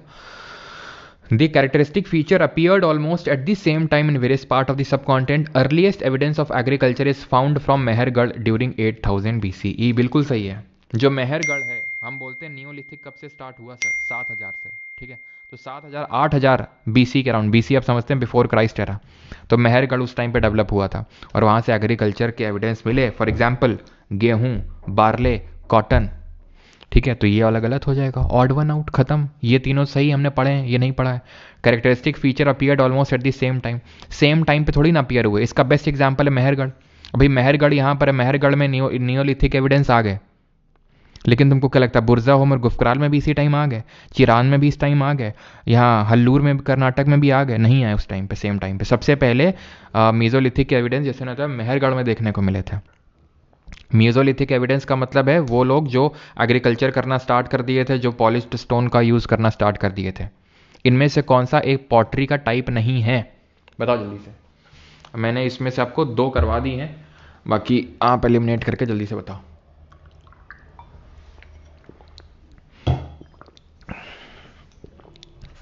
ये क्या है, ऑकरे कलर्ड पॉटरी है ना। ये क्या है, नॉर्थ ब्लैक पॉलिश्ड, ठीक है।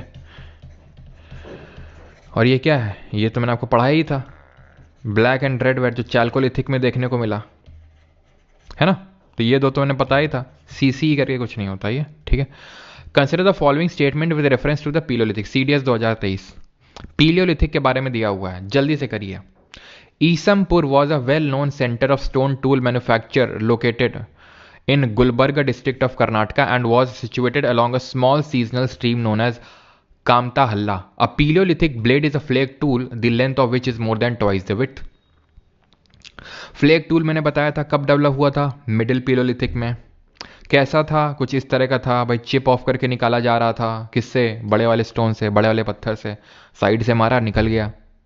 बिल्कुल यहाँ पर दिख रहा है कि भाई लेंथ ज़्यादा है विड्थ से, और मोर देन ट्वाइस तो ही है, तो ये तो सही होगा ही होगा।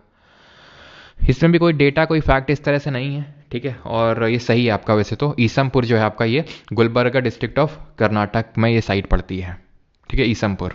तो ये पीलियोलिथिक साइट ही है ईसमपुर, ध्यान रखना, बोथ 1 और 2 सही है यहाँ पर। कंसिडर द फॉलोइंग, ये आपका CAPF 2023 से क्वेश्चन है। Jorwe culture of the Deccan, बड़ा अच्छा क्वेश्चन है ये, बड़ा अच्छा क्वेश्चन है, करिए जरा, देखते हैं कितने लोगों ने ढंग से लेक्चर को अटेंड किया, कितने लोग अपना जो थोड़ा सा विजडम है उसको यूज कर पाएंगे।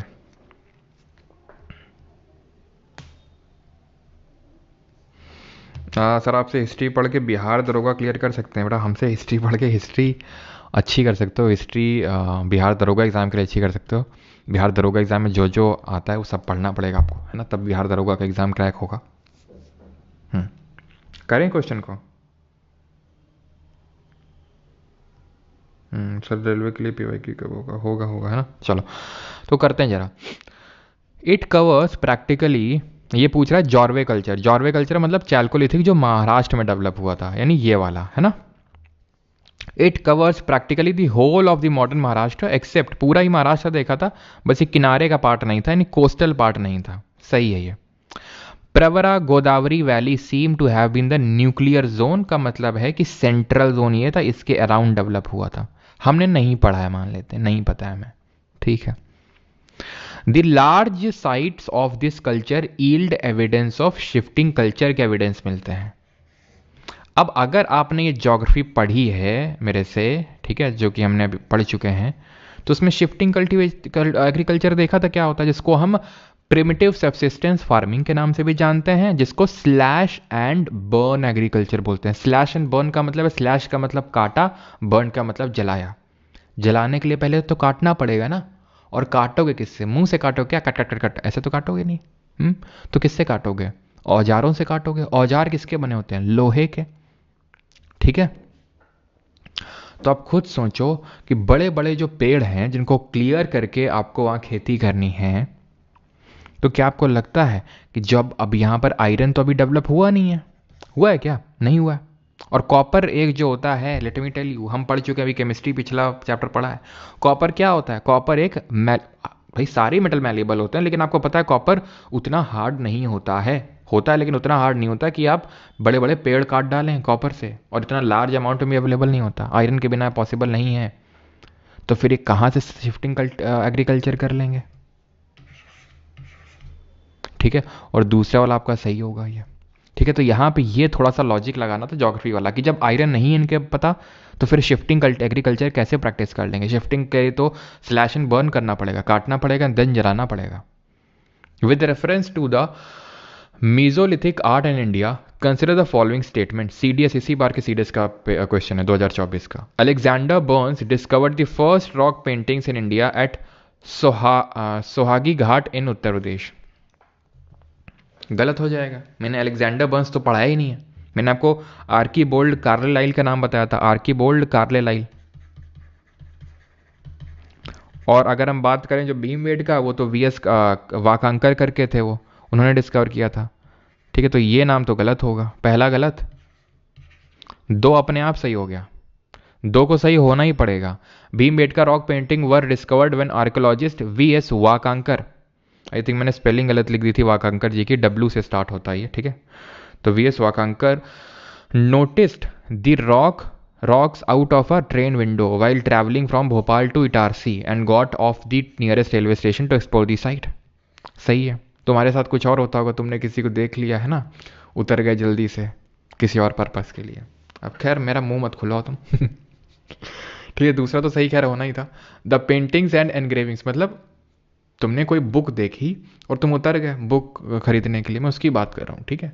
The paintings and engravings do not exist in the same shelter in the rock art of Odisha. The paintings and engravings do not, गलत हो गया, ठीक है। They do exist. खुद ही सोचो अगर किसी एक केव में भी अगर एग्जिस्ट कर गई होंगी, एनग्रेविंग का मतलब पता है ना कि पत्थर में अपने कुछ मतलब ऐसे गड्ढा गड्ढा करके हल्का सा लिखा है, और ठीक है, एनग्रेविंग्स का मतलब वही जो हमने देखा था यार भीमबेटका वाली में जो मैंने पिक्चर लगा रखी थी, तो एनग्रेविंग्स हो गई, ठीक है। और मतलब एक तरह से वो पेंटिंग हो गई, और एनग्रेविंग का मतलब हो गया कि उसमें कुछ गड्ढा कर करके उसमें कुछ बनाया गया है। तो अगर किसी एक केव में भी हमें मिल गया होगा तो ये स्टेटमेंट अपने आप गलत हो जाएगा, आंसर यहाँ पर 2 ओनली होगा। अगला है आपका ये सिविल सर्विसेज का है, देख रहे हैं आप, सिविल सर्विसेज का क्वेश्चन आप सॉल्व करने वाले हैं। हिंदी में बताया तो सब मैंने, पूरा पाषाण, मध्य पाषाण, नव पाषाण और ताम्र पाषाण बोलते हैं चालकोलिथिक को, ठीक है, चालकोलिथिक को वो बोलते हैं। इतना बड़ा क्वेश्चन देख के ही स्किप कर दूं मैं तो आलसी कहीं की। अच्छा चलो भाई, तो हिस्टोरिकल प्लेस क्या है, बुरजा होम, तो किसके लिए फेमस थी Burzahom? Rock cut shrines, Chandraketugarh terracotta art, ये तो सही है आपकी, चंद्रकेतुगढ़ वेस्ट बंगाल में। टेराकोटा क्या होता है, कल पता चलेगा तुम्हें टेराकोटा क्या होता है। मिट्टी होता है ना, मिट्टी को पका के जो बनता है उसी को टेराकोटा बोलते हैं, ये सही होगा आपका। गणेश्वर जोधपुरा कल्चर, याद करो गणेश्वर कहाँ, राजस्थान में, तो ये भी सही होगा आपका, ठीक है। रॉक कट केव देखने को मिल रही है भीमबेटका में, ठीक है, तो ये नहीं होगा। बुरजा होम में हमने क्या पढ़ा था, एक तो मास्टर डॉग को मास्टर के साथ बरी किया गया था, प्लस हमें देखने को मिला था कि लोग गड्ढों में रह रहे थे, पिट ड्वेलिंग में रह रहे थे, प्लस यहाँ पर चिरांद की तरह ही बोन टूल्स यहाँ से भी हमें देखने को कुछ कुछ मिले थे, तो ये वाला गलत हो जाएगा। और 1 2 3 तो कहीं है भी नहीं, 2 एंड 3 हो जाएगा, ठीक है। अगर आप ये पहला एलिमिनेट कर दिए होते तो ये गए थे, 3 अपने आप सही हो गया था, ठीक है, 3 अपने आप सही हो गया था, बस 2 को देखना, तो 2 भी सही था यहाँ पर। करो ये CDS 2024, ये सिविल सर्विसेज 2021 का है, और ये CDS 2024। और एक चीज़ तुम देखो, चंद्रकेतुगढ़, चंद्रकेतुगढ़, तो ये इंपॉर्टेंस होती PYQ उसकी, चाहे वो SSC का एग्जाम हो चाहे UPSC का एग्जाम हो। तो चंद्रकेतुगढ़ अभी पता है मैंने, वेस्ट बंगाल, खत्म हो गया उसी से ही है, खत्म खत्म। 3 अपने आप सही हो गया, 3 अपने आप सही हो गया, पता भी नहीं है फिर भी। मंगाड़ू केरल में मेगालिथिक साइट है, मेगालिथिक तो ऐसे पढ़े भी नहीं है अभी, वो पढ़ेंगे हम आगे। 3 अपने आप सही हो गया। अब मुझे 2 और 4 में चुनना है। इनाम गांव महाराष्ट्र में चालकोलिथिक, पक्का सही है, पक्का सही है। जॉर्वे कल्चर में देख लो, देख लो तुम जॉर्वे में।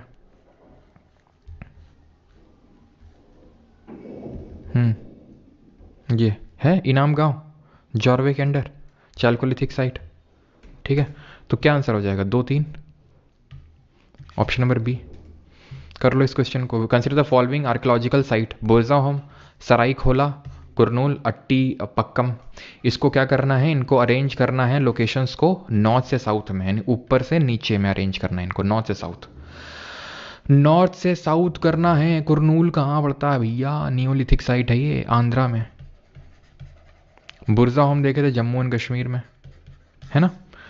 और सराईखोला तो नहीं देखे, अट्टी पक्करम ये भी आपका साउथ में ही पड़ेगा, और ये तमिलनाडु में है। तो बुरजा होम सबसे ऊपर होगा। एक्चुअल में जो सराईखोला है ना, जैसे जम्मू कश्मीर है ये, जैसे बुरजा होम है या यहीं पे सराईखोला है, जस्ट थोड़ा सा नीचे सराईखोला, ठीक है, ये पाकिस्तान में पड़ता है सराईखोला, ये बुरजा होम है, ठीक है। तो 1 होगा, देन 2 होगा, देन 3 होगा, देन 4 होगा, ठीक है। मान लेते हैं कि आपको नहीं पता 2 होगा पहले कि 1 होगा, लेकिन यार अट्टी पक्करम तो ये सबसे साउथ में ही होगा, ये आपका पीलियोलिथिक साइट है, तो मतलब सबसे लास्ट में ही होगा ये, ठीक है। तो सबसे लास्ट में होगा, 4 लास्ट में होगा, और 1 से शुरू है, तो यानी बुरजा होम ही होगा, ठीक है। 1 2 3 4। And the last question is this, which among the following is a Neolithic site, इनमें से कौन सी नियोलिथिक साइट है, बताइए। आदिचालूर है, हल्लूर है, ब्रह्मगिरी है, फिर करनूल है, बताओ जल्दी से, कौन सी साइट है आपकी नियोलिथिक साइट। सर मेरा नाम लो, क्यों भाई, क्यों नाम लें आपका।